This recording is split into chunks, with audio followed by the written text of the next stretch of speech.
Hi, welcome to day 24 of Inktober Tangles challenge. Can't believe we are so close to finishing the challenge. Wow. Today's tangle, Jessica's Heart. It's a tangle that you typically, it's actually more of a fragment maybe than a tangle that you draw in a grid. It doesn't necessarily have to be like that, of course, but I think I will maybe close this space here, and you can either do it by actually drawing a grid or maybe just without doing it. I will kind of draw a little string or reticulum, as we like to call this grid, and draw it here so you can see that I have kind of a reticulum prepared here, but you can definitely start without it, and I would have probably started without it if I didn't make a video, but I want to just maybe show you the easier way to do it. When I do it alone, I just rely on being able to do it without it, but it's definitely easier like this. So it starts with this string of ladybug shapes, and I will not draw this line because I will see how I will maybe extend these lines between the numbers at one point later. So on top of these little hills, you can draw heart shapes, and you start with adding one. It's going to be a big one. And I know that many of you have issues with heart shapes. For some reason, I don't. I actually like drawing it, and I don't necessarily draw it like this, very symmetric. I like it asymmetric too. So if yours are not symmetric, don't worry. Just draw it a little bit wonky. And then between these big ones, in my case, they're quite big, I will draw smaller but wider ones because they will reach the big ones. So here's one. And you know, the whole thing is quite big in my case. And I think that tangle bigger makes sense here because it's very busy. So you have to keep these basic shapes or elemental shapes a little bit bigger to avoid everything looking too crowded. I will now add some roundings because I don't think that I will ink in this space. There's some black right here, so maybe here I can, instead of using black to ink in, maybe I can use some lines for a change like I did right here.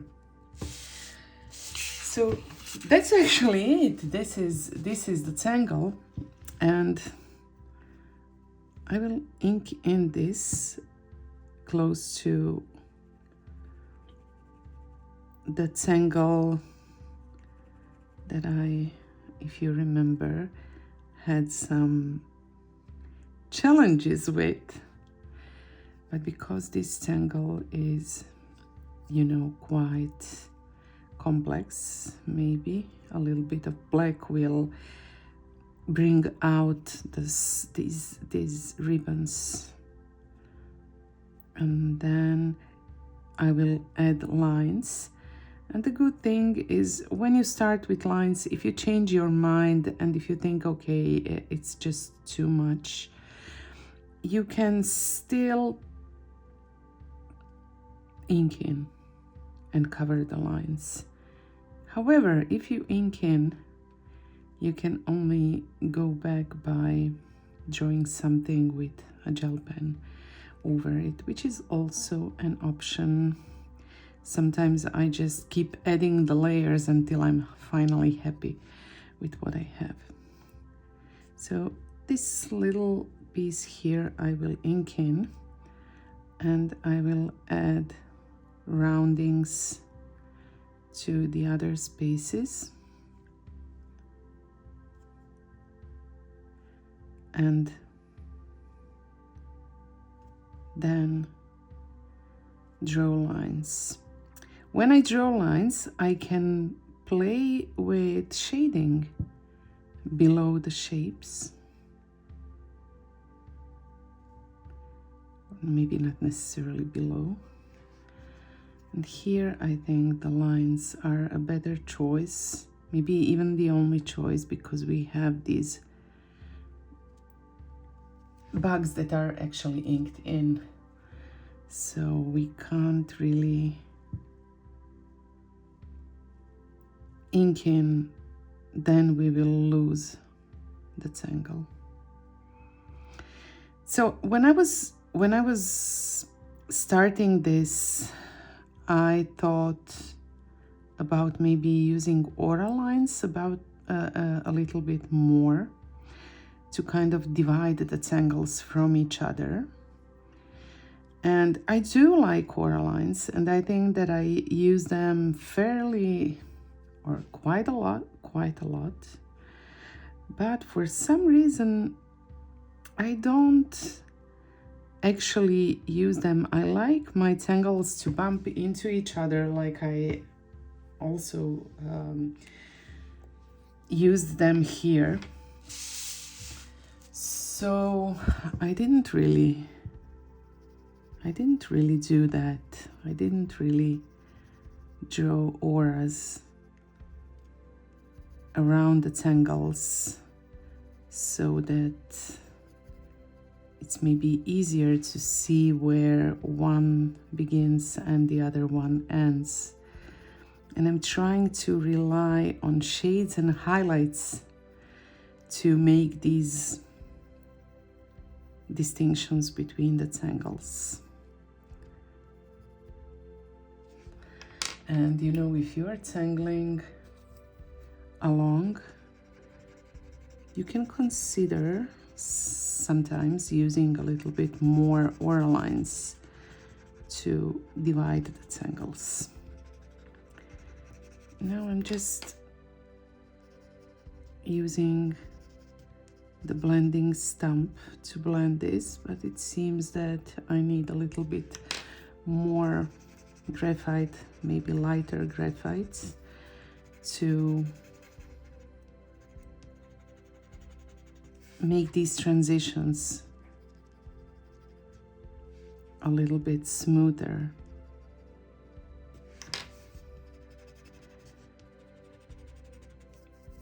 Well, I'm still kind of trying to decide if I like the tortillons, or which are rolled paper, or these blending stumps, which are pressed paper. And I'm conflicted because these are better to file and sharpen and clean, and I think these are actually better because they have these ridges between the layers of rolled paper. It's like they move this graphite easier. I like these cute hearts. Let's see how to shade them. So of course there's not just one way to shade them. You can definitely choose whichever approach you want. I think I will add these smiley shapes to the bottom part, and I'm also shading next to the neighboring tangles, which will help divide one from each other. That's what I mentioned before.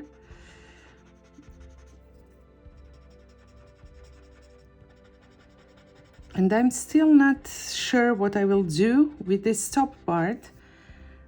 that I can easily extend. Maybe I will just extend it into some mucus, or I don't know. So I might even leave that part without any shades and highlights for now, until I'm completely like certain about what I will do. I will see what the tangles in the next days are, and maybe there are some tangles that I can start from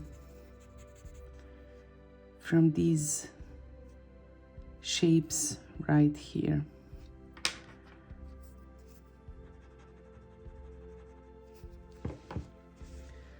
But for today, this might be it. Let me just add a few shiniest highlights with my jelly roll.